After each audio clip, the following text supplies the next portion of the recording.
오랜만에 기쁜 소식입니다. 오징어 게임이 에미상 감독상, 나무주연상 등 상을 6개나 탔답니다. 에미상은 우리나라로 치면 방송 3사의 방송 대상 같은 것, 비영어권 드라마가 감독상과 나무주연상을 탄 것은 사상 최초의 일입니다. 감독상도 감독상이지만 한국어 연기로 나무주연상을 탔다는 것 정말 대단한 일 아닙니까? 게스트상, 시각효과상, 프로덕션 디자인상의 스턴트 퍼포먼스상까지 한국 드라마에 새 지평을 열었다 해도 과언이 아닙니다. 황동혁 감독은 우리가 함께 역사를 만들었다. 비영어권 작품의 수상이 이번이 마지막이 아니길 희망한다 라고 말하며 시즌2로 돌아오겠다는 야무진 수상 소감을 밝혔습니다. 봉준호 감독의 기생충이 오스카 감독상 수상으로 미국 전역을 휩쓸고 영화 미나리로 배우 윤여정 님이 아카데미 최초 여우조연상을 탄 기억이 생생합니다. K영화와 드라마 어디까지 뻗어나갈 수 있을지 잠옷 기대되지 않습니까? 어디 K드라마 뿐인가요? BTS와 아미 신드롬을 다시 언급하면 입이 아플 뿐이죠. 점점 문화강국으로서의 위상을 높여가는 대한민국. 이것은 하루아침에 이루어진 일은 아닙니다. 그 역사 속으로 들어가 볼까요? 본격적으로 한류 열풍이 일기 전 먼저 국내 문화 르네상스가 있었답니다. 혹시 여러분은 모래시계라는 드라마를 아시나요?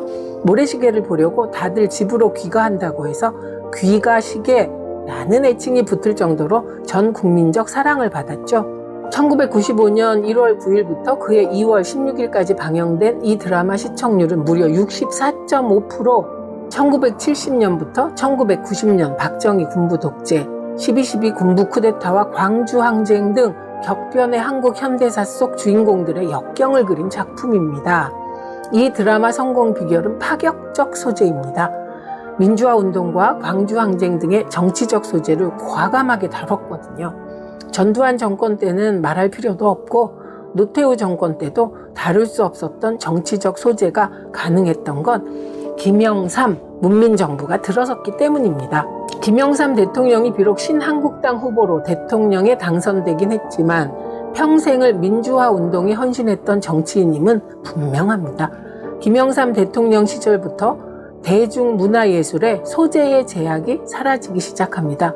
이런 사회적 분위기에 힘입어 대중가요에도 전환점이 찾아오는데 불멸의 신화로 남아있는 서태지와 아이들을 비롯해 제스키스, 신화, 핑클 등 1세대 아이돌 열풍이 시작되죠. 변진섭, 김건모, 신승훈 등 걸출한 뮤지션들이 그 기량을 뽐내고 대중문화계는 전성기를 맞습니다.